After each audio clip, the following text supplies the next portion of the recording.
أعوذ بالله من الشيطان الرجيم بسم الله الرحمن الرحيم وإني أعيذها بك وذريتها من الشيطان الرجيم ربي أعوذ بك من همزات الشياطين وأعوذ بك ربي أن يحضرون ربي اشرح لي صدري ويسر لي أمري واحلل عقدة من لساني يفقهوا قولي واجعل كلامي راشدا ومرشدا وفكرتي نوير وقلبي أرشدا mbokk yi ni bàyyi xel fu mën a nekk ci àdduna bi moo xam ñi nekk ci réew mi wala ñu nekk biti réew tey bàyyi xel seen bu am solo bi muy le grand secret wolof ñoo ngi leen di wax di asalaamaaleykum wa rahmatullahi taala wa barakaatu. mbokk yi dikkaat nañ ak yéen ci secret yu am solo yi leen indil tey ñu fas yéene ànd ak yéen ci benn secret boo xam ne secret noob la di secret noobu dot di secret bu doy waar sax ci wàllu dot. moo xam nga bëgg kaa def sa surga moo xam nga bëgg kaa def sa soxna moo xam nga bëgg kaa def sa donga moo xam daal képp koo xam ne da nga ko am te bañ mu génn ci say loxo incha allah rabbi boo ko defee ni nga ko bëgg di nga ko amee noonu.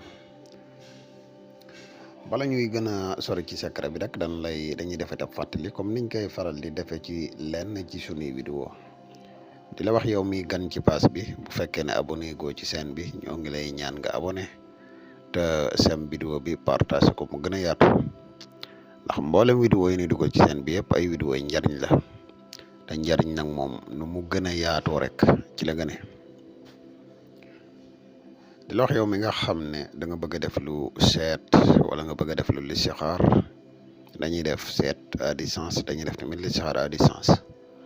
moo xam nga nekk ci réew mi wala nga nekk bitim réew te bëgg ku la defal benn ci ñaar yi mën nga ñu contacter ci benn ci ñaari numéro yi yëpp ay numéro yi whatsapp lañ muy 77 684 28 28 wala bu fekkee da nga nekk Gambie ak li nga wër nga contacter ñu ci numéro Gambie bi. di fàttali mbokk yi nga xam ne dañuy faral di laaj garab gi nga xam ne mooy garab yi kattan yi muy garab yi mus xam yi nga xam ne fi mu ne wax dëgg ñu bare xam nañ ko bu baax ñi ko doon laaj ji ngi leen wax ne garab yi disponible laat na jamono jii ñuy wax ak yéen képp ku siitoo rek mën nga ñu contacter ci numéro bi. ñu fa def ab fàttali lu néew rek ci njariñ yi nga xam ne garab gi làmboo na ko mbokk yi garab gi di mus xam dafay yokk kattan bu baax a baax.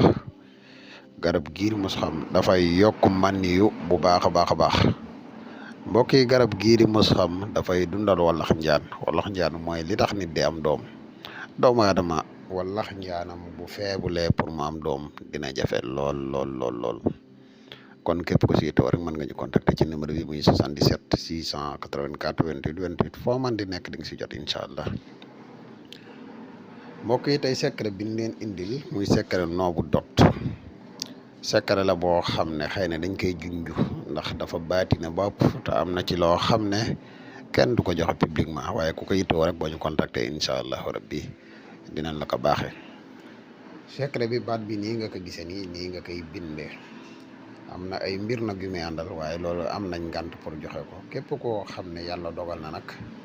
nga yittewoo ko dëgg-dëgg contacter ñu ci numéro bi numéro whatsapp la muy 77. 684 28 28 incha allah rabbi di wax mbokk yi nga xam ne dañuy faral di woo di ñu laaj groupe whatsapp bi groupe bi nag jamono ji dañ kaa xaw a arrêté tuuti ngir yitte yoo xaw a bëri waaye incha allah lu yàgg dara dinañ ko tàmbalewaat incha allah wasalaamualeykum wa rahmatullahi taala wa barakaatu.